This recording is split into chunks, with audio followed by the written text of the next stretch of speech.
Alam mo ba na karamihan sa ating mga Pinoy ay walang ipon? Ayon sa isang report, 78% ng mga Filipino workers ay namumuhay paycheck to paycheck. Ang percentage na ito ay hindi lang nangyayari sa mga minimum wage earner, kasama na rin dito ang mga may malaking sahod. So hindi lang ito dahil sa mataas na cost of living, marami ang sinusuportahan at maliit ang sahod. Malaking factor din dito ang kawalan ng financial literacy. Alam naman natin na dito sa Pilipinas, hindi masyadong pinag-uusapan ang pera. Kahit halatang ito ang madalas na pinoproblema ng karamihan, mas gusto pa rin nating pag-usapan ang problema ng ibang tao. Kung mayroon mang money related sa ating topic, madalas ay mga price tag lang ng ating mga binibili. Kung magkano ang bili mo sa iyong sapatos, damit at gadgets. Kung magkano ang nagastos mo sa pagpapatayo ng iyong bahay. At kung magkano ang total na gastos mo sa iyong previous travel. Ang madalas na pinag-uusapan natin ay kung magkano lang ang ating nagastos, hindi ang educational na parte. At isa ito sa mga dahilan kung bakit karamihan sa atin ay mababa ang financial literacy. Para ma-improve ang iyong financial literacy, kailangan mong obserbahan ang iyong mga habit dahil marami tayong mga habit na nagko-contribute sa problema natin sa pera. At madalas ay hindi natin ito namamalayan dahil ginagawa itong normal ng mga tao sa ating paligid. Ang iyong awareness sa mga habit na ito ay ang susi kung paano mo mababago ang iyong buhay. Sa video natin ngayon, ibabahagi ko sa iyo ang 8 Pinoy habits na nagdadala sa atin sa kahirapan. So kung handa ka na, simulan na natin ang discussion. Habit number 1. Puro reklamo, kulang sa aksyon. Kahit sinong tao ay merong karapatan na magreklamo. Nagre-reklamo tayo sa tuwing may hindi tayo nagustuhan. It's either galing sa sarili nating mga desisyon o desisyon ng ibang tao na nagdudulot ng masamang epekto sa atin. Isang halimbawa na dito ang pagkakaroon ng maliit na sahod at mahal na mga bilihin. Nagre-reklamo tayo dahil ayaw nating mahirapan sa araw-araw na pamumuhay. Gusto natin yung nabibili natin ang ating mga gusto at malayo sa pagkakaroon ng malaking utang. Normal ang magreklamo, pero ang hindi normal ay yung hanggang reklamo ka lang at wala kang ginagawa para masolusyonan ang iyong problema. Or worse, naghahanap ka ng ibang tao na masisisi at gusto mo na sila ang mag-aayos ng iyong problema. Karamihan sa atin ay meron ng ganitong pag-uugali. Sa unang tingin ay mukhang valid naman, pero hindi nila alam ang masamang epekto nito sa kanilang buhay. Ang problema kapag naging habit mo na ang magreklamo ay parang sinasanay mo ang iyong sarili na mag-focus sa negatibong parte ng bawat pangyayari. At kapag palagi kang nakafocus sa mga negative, mataas ang chance na samot-saring problema at kamalasan lang ang iyong mararanasan. Dahil ganyan gumagana ang ating utak. Kung anong ideya ang madalas na tumatakbo dito, ay gusto niya itong i-confirm sa reality. Ito ang tinatawag na confirmation bias. Kaya sa halip na gawing habit ang magreklamo at mag-focus sa mga problema, i-acknowledge mo lang ang problema. Pero doon ka mag-focus sa paghahanap ng solusyon. Halimbawa, alam mo na maliit lang ang iyong income, pero sinisisi mo palagi ang iyong employer. Kung sa tingin mo ay deserve mong magkaroon ng malaking sahod, tingnan mo muna ang iyong skill kung nagbibigay ba ito ng malaking value sa iyong employer. Kung confident ka na meron itong malaking value, makipag-negotiate ka ng salary increase. Kung ayaw niyang magbigay ng dagdag sahod, ang gawin mo ay maghanap ka ng ibang kumpanya na merong parehong trabaho at nagbabayad ng mas malaking halaga. Minsan, ang tunay na problema ay hindi kung ano ang nangyari sa atin, kundi ang quality ng ating response sa bawat pangyayari. Sa halip na magreklamo, gawin mong habit ang pag-ako ng responsibilidad. Habit number 2. Ayaw mag-aral ng bagong skill. Kung hindi mo pa na-achieve ang uri ng buhay na gusto mo, ibig sabihin, meron ka pang dapat matutunan.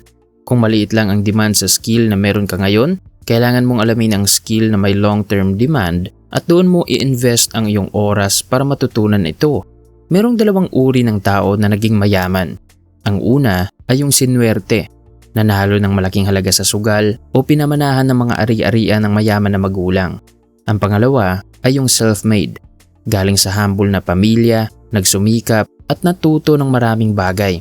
Marami sa atin ang nag-aasam na matulad sa unang uri ng tao. Gusto natin yung easy money at magkaroon ng unfair advantage. Pero karamihan sa atin ay hindi ipinanganak na mayaman. Kaya yung iba ay tumataya na lang sa loto at nagbabaka sakali na manalo ng malaking halaga. At alam naman natin itong lahat. Napakalayo ng tsansa na manalo sa loto. So kung alam mo na wala kang mamanahin, tapos gusto mong magkaroon ng maayos na buhay, kailangan mong tularan ng pangalawang uri ng tao. Kailangan mong magsumikap na matutunan ng mga bagay na merong malaking demand o direktang may malaking bayad. At hindi mo dapat inaasa sa tsamba ang iyong tagumpay. Huwag mong hayaan na maging stagnant ang iyong mga nalalaman. Gawin mong habit ang mag-adapt sa pagbabago ng mundo. Mag-develop ka ng bagong skill. Patuloy mo na i-expose ang iyong sarili sa mga bagong karanasan. Palawakin mo ang iyong interest. Umalis ka sa iyong comfort zone at i-align mo ang iyong mga desisyon sa goal na gusto mong maabot. Habit number 3. Utang ng utang para sa mga luho. Sa panahon natin ngayon, parang naging normal ang paggamit ng utang para sa mga luho. Kung dati ay nangungutang ang mga tao sa tuwing may emergency at kailangan ng malaking halaga, ngayon ay ginagamit na ang utang para sa pag-acquire ng mga bagay at pagkakaroon ng magandang imahe. Karaniwan nating makikita sa ating paligid ang mga taong nangungutang para sa bagong cellphone, handaan, travel at mga branded na gamit. Ang ganitong desisyon ay hindi lang tungkol sa pagiging magastos. Merong malaking kinalaman dito ang kagustuhan nating makasabay sa uso at magpa-impress sa ibang tao. Lalo pang lumala ang ganitong pag-uugali dahil sa social media, kung saan madalas na pinapakita ng karamihan ang highlight ng kanilang buhay. Kaya yung iba kahit hindi pa nila kayang bilhin ang isang bagay ay nangungutang para lang makasabay at may mapakita rin sa iba. Kung bakit hindi maganda na gawing habit ang ganitong pag-uugali ay una, hindi ito maganda na financial decision dahil magbabayad ka ng malaking interes sa mga bagay na bumababa ang halaga tulad na lang ng cellphone at iba pang mga gadgets. Paglipas ng isang taon, maliit na lang ang value ng mga yan. Pangalawa, pinapalakas nito ang iyong impulsive behavior. Kapag nasanay kang umutang para sa mga gusto mo ngayon, humihina ang kakayahan mong maghintay at magplano. Nawawala ang disiplina sa pera at mas naging emosyonal sa paggastos. Kapag hindi ka aware sa ganitong habit, magiging normal na lang sa'yo ang paggawa ng mga irrational decisions hanggang aabot sa punto na mababaon ka na sa utang at patong-patong na stress ang iyong aabutin. At pangatlo ay hindi ka nagpakatotoo sa iyong sarili. Kaya mong ipakita sa iba na mayaman ka o successful dahil sa mga bagong gamit. Pero deep inside, alam mo na marami ka pang mga bayarin at responsibilidad. Minsan, ang mga bagay na kinokolekta mo ay hindi naman nakabase sa kung ano talaga ang iyong gusto, kundi impluwensya lang ng kung ano ang katanggap-tanggap sa lipunan. Kung ayaw mong mabaon sa utang at gusto mong maiwasan ang ganitong habit, ang magandang gawin mo ay huwag agad-agad magdesisyon sa tuwing may gusto kang bilhin. Mas mabuting pag-isipan mo muna kung magagamit mo ba ito sa long term at kwentahin mo rin kung magkano ang additional cost nito pagkatapos mo itong bilhin. Ugaliing maghintay muna, gumawa ng plano at mag-ipon. Iwasan mo ring ikumpara ang iyong sarili sa buhay ng iba. Mag-acquire ka ng mga gamit dahil gusto mo, hindi para lang may pangtapat sa mga kaibigan. Bago tayo magpatuloy, gusto ko lang i-promote ang librong Atomic Habits by James Clear. Marami na akong nabasang libro tungkol sa habits at ito ang pinakapaborito ko sa lahat. Malaki ang epekto ng ating habits sa quality ng ating buhay. Kaya napakahalagang matutunan natin kung paano mag-develop ng bago at magagandang habits. I-click mo lang ang basket icon sa gilid kung gusto mong bumili. Salamat! Habit number 4. Naiinggit sa iba imbis na matuto. Ang pagkukumpara ng sarili sa buhay ng iba ay isa sa karaniwang habit ng karamihan. Isang scroll lang sa social media, makikita na agad natin ang bagong cellphone, ingranding bakasyon, makinis na kotse at magandang lifestyle ng ibang tao. Unti-unti, pumapasok ang tanong sa isip na bakit sila meron ako wala. At dito nagsisimula ang inggit. Isang tahimik ngunit mapanlinlang na habit na unti-unting sumisira sa ating contentment sa buhay. Kahit normal ang makaramdam ng inggit paminsan-minsan, nagiging problema ito kapag naging ugali na at nagdidikta na rin sa ating mga desisyon, lalo na sa mga desisyon natin sa pera. Maraming Pinoy ang napapasok sa utang, impulsive spending at financial stress. Hindi dahil kulang ang kita, kundi dahil sa pakikipagsabayan. Hindi magandang gawing habit ang pagkainggit sa iba dahil ninanakaw nito ang ating peace of mind. Sa bawat desisyon na gagawin mo ay meron ka ng gustong patunayan. Imbis na mag-enjoy sa proseso, palagi kang nagmamadali. Hindi mo na rin ramdam ang iyong progress dahil hindi mo na naa-appreciate ang iyong mga small achievements. Pakiramdam mo ay palaging may kulang, Kaysa halip na mainggit sa buhay ng iba, mas mabuting magpakatotoo ka sa iyong sarili. Tingnan mo ang mga bagay na meron ka ngayon na pangarap mo lang dati. Maging grateful araw-araw. Baguhin mo ang iyong perspective at gawing inspirasyon ang success ng iba. Habit number 5. Ginagastos lahat ng income. Pansin mo rin ba ang common na eksena na paulit-ulit sa buhay ng maraming Pinoy? Yung pagkatapos matanggap ang sahod, ilang araw lang ang lumipas ay ubos na agad ang pera. Hindi man natin aminin, naging normal na sa atin ang gastusin ang buong income na parang bawal magtira para sa sarili.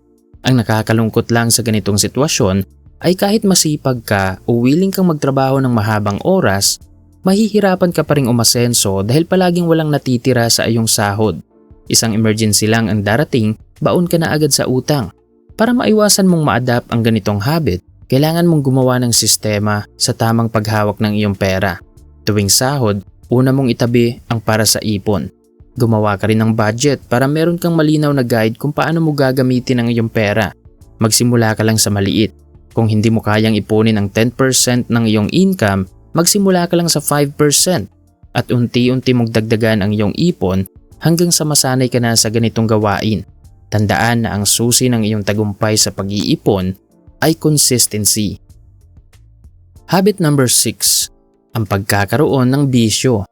Ang bisyo ay hindi lang simpleng gawain, kundi isang habit na direktang binabago ang utak, emosyon at direksyon ng buhay ng isang tao. Sa unang tingin, parang normal at pangtanggal stress lang ito. Pero sa katagalan, ito ay nagiging sanhi ng mas malaking problema sa ating kalusugan, pera, relasyon at self-control.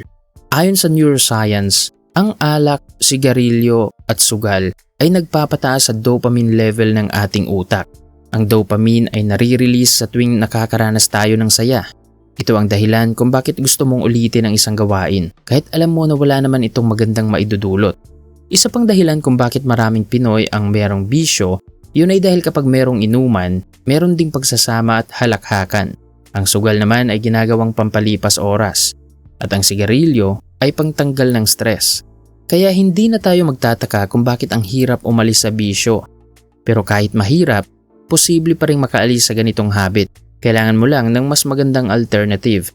Imbis na bisyo, subukan mong pumasok sa ibang hobby. Yung hobby na hindi masyadong mahal, nagpo-promote ng kalusugan at nagpapalinaw ng ating isipan. Pwede kang mag-hike, sumali sa marathon, magpinta, mag-rides, at iba pang sa tingin mo ay interesting. Baguhin mo rin ang iyong paligid. Ayon sa habit research, 70% ng habits natin ay environment-driven. Kaya para mabago mo ang iyong habit, mas mabuting iwasan muna ang barkadang may bisyo. Maghanap at makipag-associate ng mga taong may parehong interest sa goal na gusto mong maabot. Subukan mo rin yung dopamine detox, na kung saan ay sasanayin mo ang iyong sarili na umiiwas sa mga addictive na bagay at gawain. Gawin mong goal na maayos ang quality ng iyong buhay.